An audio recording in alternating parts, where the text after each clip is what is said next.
ವಿಜ್ಞಾನ ವಸ್ತು ಪ್ರದರ್ಶನ ಕಾರ್ಯಕ್ರಮ ಮಾನ್ವಿ ಪಟ್ಟಣದ ಲೋಯೋಲಾ ಶಾಲೆಯಲ್ಲಿ ಹಮ್ಮಿಕೊಳ್ಳಲಾಗಿದ್ದ ವಿಜ್ಞಾನ ವಸ್ತು ಪ್ರದರ್ಶನ ಕಾರ್ಯಕ್ರಮ ಬುಧವಾರ ಜರುಗಿದೆ.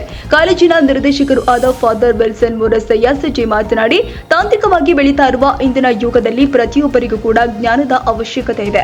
ಸ್ಪರ್ಧಾತ್ಮಕ ಯುಗದಲ್ಲಿ ಕೇವಲ ಅಕ್ಷರ ಅಭ್ಯಾಸ ಇದ್ರೆ ಸಾಕಾಗಲ್ಲ. ಅದರಲ್ಲೂ ಪ್ರಾಥಮಿಕ ಹಾಗೂ ಪ್ರೌಢಶಾಲೆ ಹಂತದಲ್ಲೇ ಮಕ್ಕಳಿಗೆ ವಿಜ್ಞಾನ ಶಿಕ್ಷಣದ ಬಗ್ಗೆ ಅಭಿವೃದ್ಧಿ ಬೆಳೆಸುವುದು ಅರ್ಥವೇಶಕವಾಗಿದೆ. ಆ ನಿಟ್ಟಿನಲ್ಲಿ ನಮ್ಮ ಶಾಲೆಯಲ್ಲಿ ವಿಜ್ಞಾನ ವಸ್ತು ಪ್ರದರ್ಶನವನ್ನ ಹಮ್ಮಿಕೊಳ್ಳಲಾಗಿದೆ ಎಂದರು. ವಿಜ್ಞಾನ ವಸ್ತು ಪ್ರದರ್ಶನ ಕಾರ್ಯಕ್ರಮದಲ್ಲಿ ಶಾಲೆಯ ಅನೇಕ ವಿದ್ಯಾರ್ಥಿಗಳು ಕ್ರಿಯಾಶೀಲರಾಗಿ ಭಾಗಿಯಾಗಿ ತಮಗೆ ನೀಡಲಾಗಿದ್ದ ವಿಜ್ಞಾನ ವಸ್ತು ಪ್ರದರ್ಶನದ ಮಾದರಿಯ ಕುರಿತು ವಿವರಿಸುವ ಮೂಲಕ ಗಮನ ಸೆಳೆದಿದ್ದಾರೆ. ಲೋಯೋಲಾ ಪಿಯು ಕಾಲೇಜಿನ ಉಪನ್ಯಾಸಕರು ಆದ ಆರ್.ಕೆ. ಭಾಗ್ಯ ಕಾರ್ಯಕ್ರಮದ ಮುಖ್ಯ ಅತಿಥಿಯಾಗಿ ಆಗಮಿಸಿದ್ರು. ಈ ಸಂದರ್ಭದಲ್ಲಿ ಶಾಲೆಯ ಮುಖ್ಯ ಶಿಕ್ಷಕರು ಆದ ಸಿಸ್ಟರ್ ಜೂಲಿಯಟ್ ಮೊಂತೆರೋ ಸೇರಿದಂತೆ ಶಿಕ್ಷಣ ಸಂಸ್ಥೆಯ ಆಡಳಿತ ಸಿಬ್ಬಂದಿ, ಶಾಲಾ ಶಿಕ್ಷಕರು, ಶಾಲಾ ಸಿಬ್ಬಂದಿ ಸೇರಿ ವಿದ್ಯಾರ್ಥಿಗಳು ಉಪಸ್ಥಿತರಿದ್ದರು.